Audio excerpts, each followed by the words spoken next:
Oke, selamat pagi semuanya. Pagi. Oke, hari ini kita akan belajar analisis data dengan judul detektif data memecahkan misteri sehari-hari. Sebelum itu, kita akan berdoa dulu. Silakan nanti bisa dipimpin doanya. Baik, silakan semuanya berdiri. Sebelum memulai pelajaran, mari kita berdoa sesuai dengan keyakinan masing-masing. Berdoa dimulai. Berdoa selesai. Boleh, silakan. Baik, terima kasih Adi. Oke, kita akan belajar analisis data dengan, sebelum itu kita akan ice breaking terlebih dahulu. Udah ada yang tahu nggak dance akan samsam? Belum. Kalau gitu kita akan ice breaking terlebih dahulu. Oke, silakan berdiri semuanya. Oke, semuanya silakan ikuti ajarannya.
Oke, silakan duduk semuanya.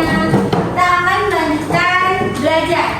Jadi ada satu kasus di analisis data. Yang pertama, kira-kira apa sih yang kalian lihat? Apa sih yang bisa kalian di pikiran kalian? Apa sih yang muncul ketika kalian melihat gambar di depan? Ada yang bisa jawab? Atau ada yang bisa? Ya, silakan. Kamu tahu? Diagram batang. Diagram mata. Ya. Bu. Kayak apa lagi Kak? Penggunaan HP. Penggunaan HP. Kira-kira apa lagi selain diagram batang? Penggunaan HP.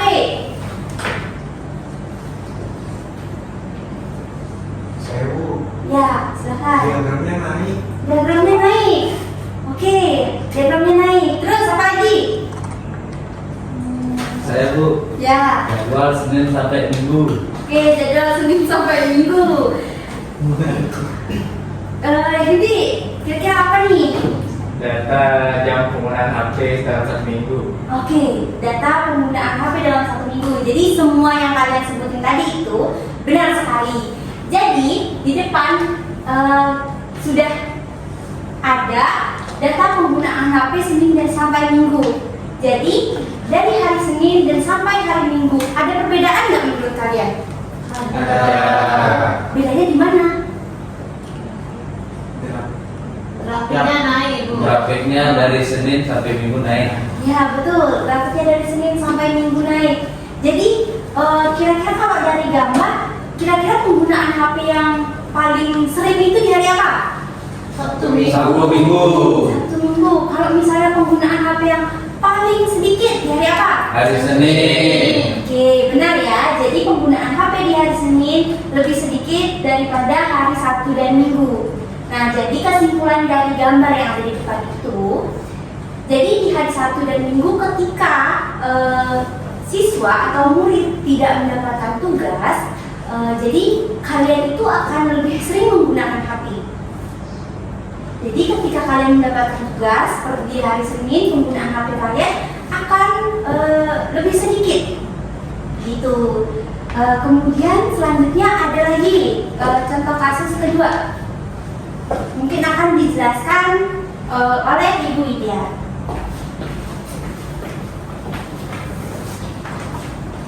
Oke, anak-anak semangat.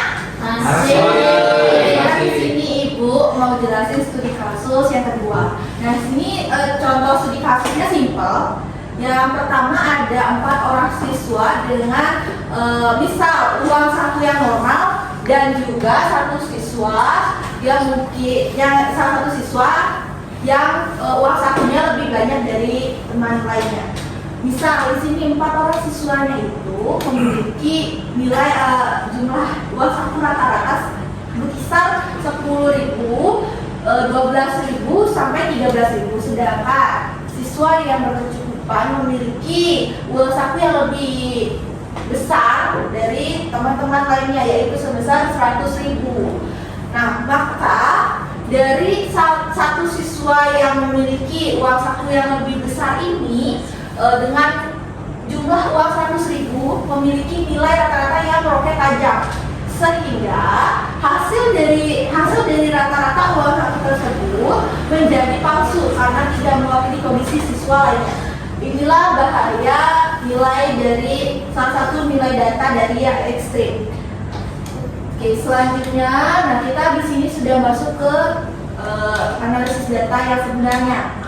Dari materi kalian bisa simak, bisa baca sekilas di sini. Nanti di praktik baru kalian akan mengetahui bahwa ini semua fungsi Microsoft Excel sangat diperlukan untuk menginput suatu data. Yang pertama itu ada fondasi data. Yang fondasi data itu ada apa aja? Pertama ada sel dan array. Nah, sel dan array itu apa? Untuk menyimpan petunjuk. Selanjutnya ada format. Di dalam format itu ada apa aja? Ada teks, angka, tanggal, mata uang, atau yang sering disebut sama orang-orang itu memberi label. Nah, kedua ada mesin penghitung. Nah, dari mesin penghitung ini, dari rumus yang ada di sini, kalian apa aja yang bisa kalian lihat di sini? Ada apa aja? Coba sebutkan. Minute, dan kal. Ada yang tahu nggak? Sub itu untuk apa? Untuk menghitung total. Untuk menghitung total. Boleh. Ada lagi? Untuk menjumlahkan total. Untuk average sudah tentu pasti untuk menghitung rata-rata. Yang min dan mix itu untuk menghitung banyak jumlah data dan kurangnya jumlah data terbesar dan data terkecil. Nah, untuk count, count ini baru untuk mentotalkan jumlah data yang sebenarnya. Selanjutnya ada lensa analisis yang ketiga. Terakhir, ada apa aja? Yang pertama ada sorting. Sorting fungsinya untuk apa? Mengumpulkan suatu data. Yang kedua, filtering. Untuk apa? Menyaring suatu data. Dan yang terakhir, chart atau grafik. Itu berfungsi untuk memvisualisasikan suatu data. Sama seperti tadi, kasus seperti tadi. Kalian bisa melihat grafik data kan dari hari Senin sampai Sabtu. Nah, itu contohnya dari chart ke grafik ini. Oke, selanjutnya ada koneksi dunia nyata dan etika data. Apa aja dan mengapa ini penting? Pertama, kenapa ini penting? Ya, untuk mengatur keuangan pribadi kita sendiri. Yang artinya untuk melacak uang saku dan tabungan apalagi kita yang ingin punya impian untuk memiliki tabungan banyak. Jadi ya kita harus jadi kita harus memiliki inisiatif untuk menabung. Dengan apa? Dengan cara untuk menganalisis data tersebut. Bagaimana perbedaan banyak sama dikitnya uang yang harus kita sisihkan. Nah, selanjutnya ada analisis sekolah, yaitu untuk mensurvei makanan kantin terfavorit. Selanjutnya dunia kerja, yaitu skill wajib untuk staf admin, akuntan hingga analisis data. Dan selanjutnya, selain mengapa ini penting, kita juga harus tahu hukum yang ada yang terkandung dalam etika data tersebut. Yang pertama adalah hukum GIDO, artinya atau singkatan dari garbage in dan garbage out, yang artinya dalam hukum tersebut yaitu jika data yang dimasukkan atau sampah atau yang sering bilang tidak akurat, maka hasil analisis dan keputusan kita juga akan berantakan. Akurasi adalah kunci. Jadi suatu data itu akan dinilai akurat jika analisis tersebut benar. Nah, selanjutnya untuk investigasi kelompok akan dilanjutkan oleh Ibu Erna. Silakan Ibu Erna. Setelah kita mempelajari materi tadi, kasih contoh studi kasus, selanjutnya kita akan bermain dalam kelompok. Silakan cari kelompok masing-masing. Saya akan memberikan LKPD. Kalian bisa berdiskusi terlebih dahulu untuk menjawab studi kasus yang sudah saya siapkan. Kamu kerjain ini ya, kamu kerjain ini. Perhatikan dulu sebentar. Setelah diskusi, hasil diskusinya kalian bisa buat dalam bentuk presentasi. Kalian bisa pakai PowerPoint, kalian bisa pakai Canva atau aplikasi apapun itu. Bisa juga dibuat dalam bentuk infografis, dalam bentuk mind mapping atau peta konsep, dan bisa juga kalian buat dalam bentuk poster karya tangan atau pakai poster pakai Canva juga boleh. Silakan dikerjakan. Rizka dan juga Yudi itu sudah bagus sekali. Ada lagi yang mau maju? Ya. Baik, kalau gitu kita lanjutkan ke kegiatan selanjutnya. Nah, jadi kan udah capek nih berdiskusi dan menganalisis. Sekarang waktunya kita bermain. Yeay. Atau masih ingat tentang permainan curik-curik? Permainan tradisional Bali. Ayo bisa bermain sekarang. Yes. Let's go. Let's go.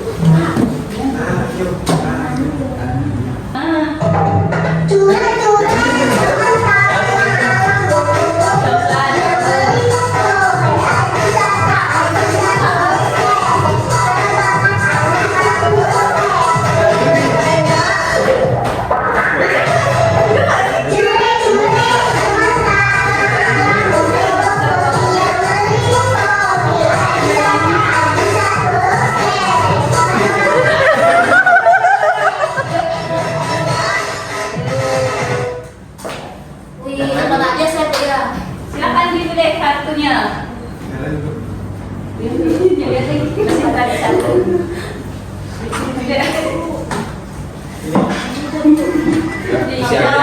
Apa itu analisis data?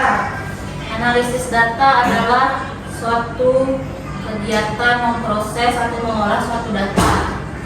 Ya, benar sekali. Kita lihat Bawa pulang. Bawa pulang. Terima kasih. Lanjutkan.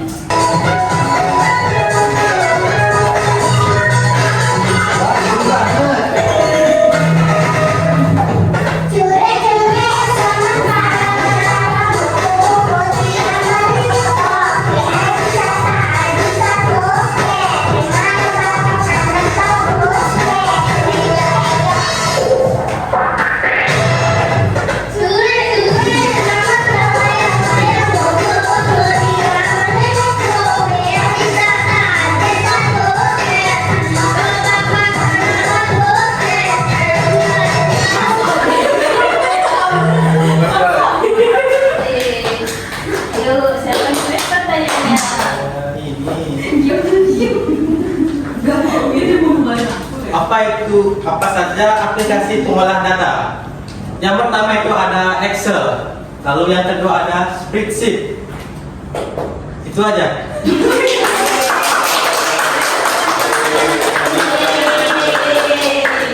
Baik, silakan kembali ke tempat duduk masing-masing.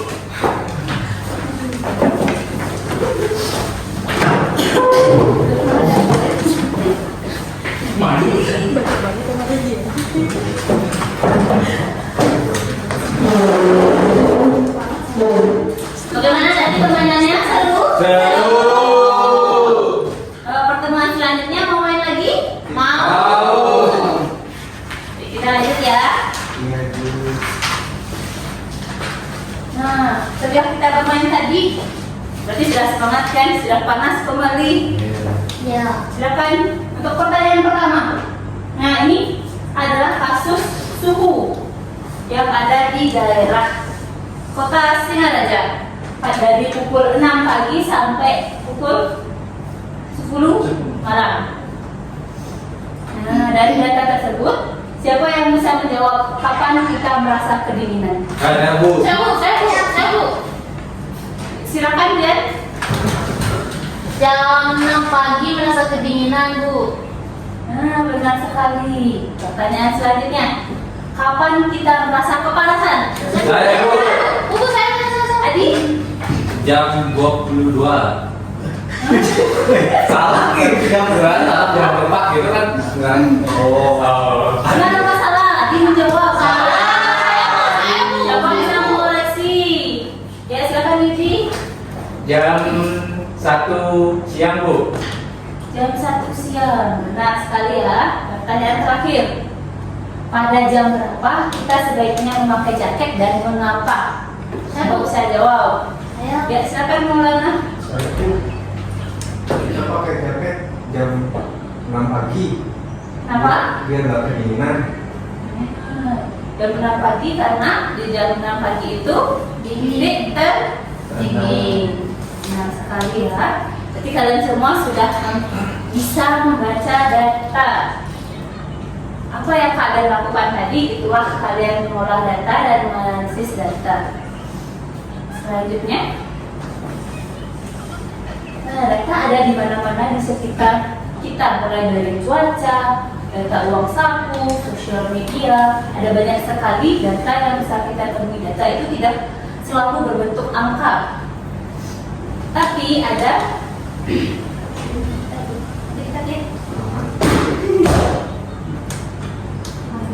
Gebu.